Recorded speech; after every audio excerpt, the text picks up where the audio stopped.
I've decided to give the fancy car you bought to my parents. Mom and Dad are really happy about it. Can you believe it? But hold on, did you buy the car just to give it to them? Yep. That's the plan. Doesn't matter what you say now, the car's already bought. If you go against me, I'll divorce you. What? Divorce? In that moment, something inside me broke. Who's saying these things? Alright, I'll do it. My name's Rose. I'm 37 and work in an office. I live with my husband Jack and our daughter Lily, who just turned 7. Both Jack and I work, so money isn't a problem for us. Lily's growing up nicely. I'm happy in my own way, but I do have some issues with Jack. He's the type who puts his parents before his own family. It's nice that he cares about them, but sometimes he prioritizes them and our daughter over me. It's not pleasant. Even when I was in labor, I called Jack at work to tell him I needed him at the hospital because our baby was on the way. I'm sorry that my mom burned her finger. I have to go to my parents' house, he said. I couldn't believe it. How could he be more worried about his mother's minor burn than his wife giving birth? His mom had just touched a hot pan and got a small burn, but she was fine after cooling it down with water. I couldn't believe she called him for something so small, and I couldn't believe Jack rushed to her side instead of being with me during such an important moment. Jack is usually hardworking and kind to me, but his behavior towards his parents bothers me a lot. Another time, on our daughter's first birthday, his parents were visiting. They asked him to drive them somewhere, so he left without even celebrating our daughter's special day with us. He stayed at the hotel with his parents because they needed an extra room. It was shocking to me that he would prioritize a trip with his parents over being there for our daughter's first birthday. I felt really let down by Jack after that. This kind of thing happened a lot, but I couldn't just divorce him right away. I still love Jack, and I didn't want to take her father away from my daughter so easily. It's not like he doesn't care about her. He does care, so I hoped he would eventually put our daughter first. But since she was born until now, he's never celebrated her birthday with us. She's 7 now. He seems to think her birthday should be just for us. I try not to let her feel lonely. Once, I thought about inviting my in-laws to celebrate her birthday with us, but they said it would be too much trouble to come over. It's true it's a 2-hour drive from their place to ours, but Jack never minds the distance when he goes to see them. It feels selfish to say it's too much trouble to come here. My mother-in-law is so selfish. She openly admits she wanted me to have a boy, not our daughter. I told you I wanted a boy. Why didn't you listen? She says. I couldn't believe she'd say something like that. You can't choose the gender of your child, and I don't think it really matters if it's a boy or a girl. It's not like Jack's family is some famous lineage. It's just my mother-in-law's old-fashioned thinking. One reason Jack doesn't celebrate our daughter's birthday with us is because he's trying to please his mother. He's more concerned about his parents than anything else. He just can't seem to disobey his mother. When Jack took me to their New Year's family gathering, she said a lot of hurtful things to me. My mother-in-law seems to enjoy making me feel small. She criticizes me about not having a boy, but also about other things. She treats me like a servant, making fun of me in front of everyone. She even downplays my job, saying it's just data entry when it's actually engineering. I've tried to explain it to her, but she never listens. Plus, data entry is a respectable job too. I don't know why she looks down on it. I'm sure she can see our daughter, but she ignores her. She gives gifts to other relatives' kids during New Year's, but not to our daughter. And it makes me furious that Jack doesn't stop her. His daughter is being mistreated, and I feel like a fool being mistreated too. I don't get why he laughs at his mother's remarks.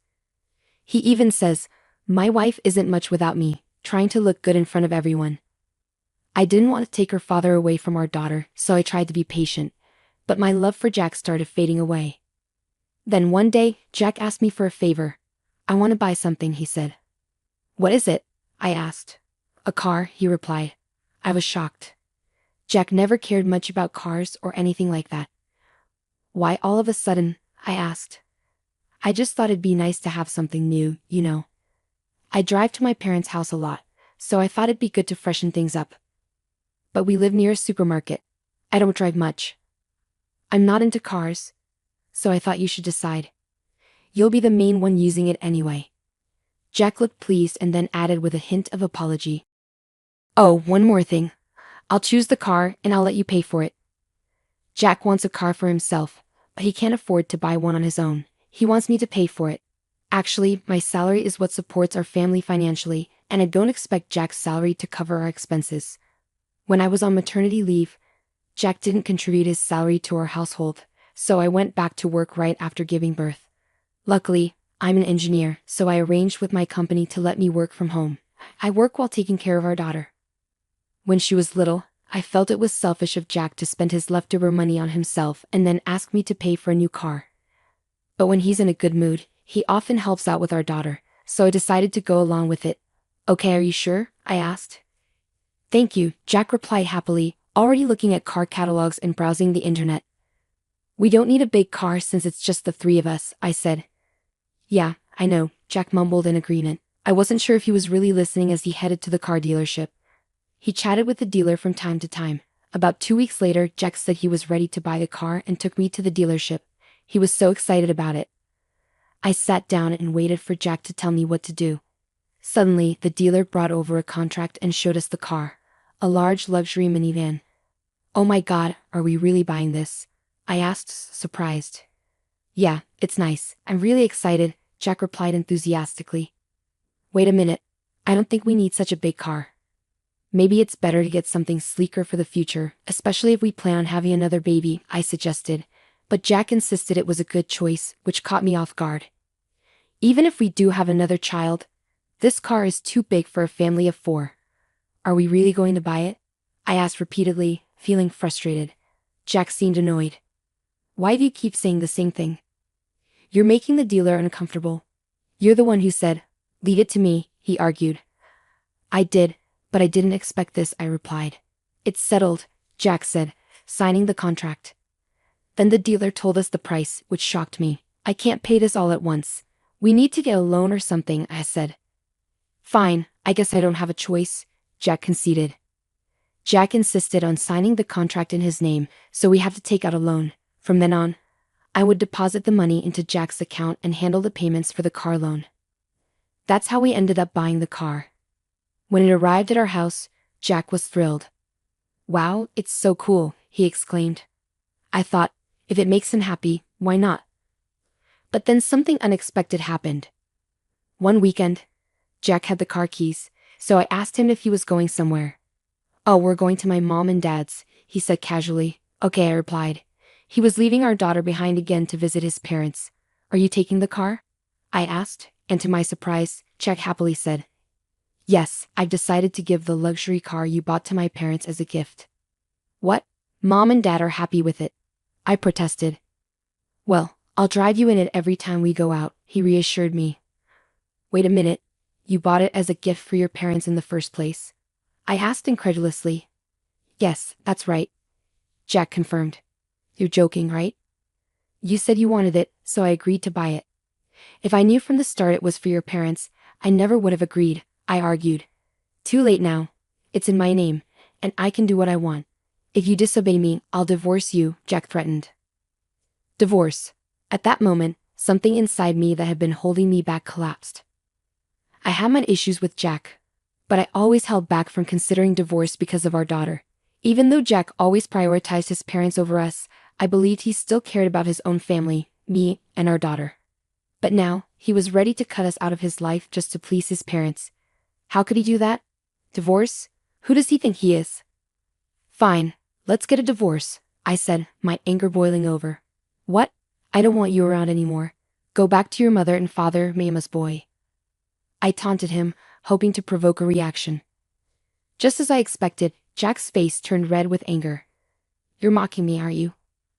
Fine then. Let's get a divorce right now. I'll go get the papers, he snapped, storming off to the city office.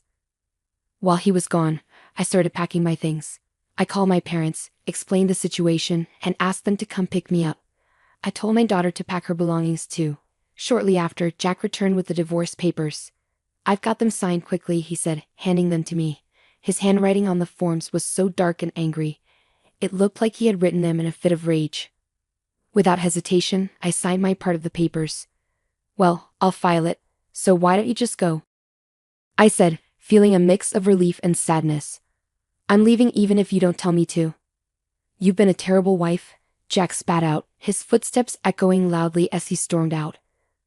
Why did I endure being married to someone like him for so long?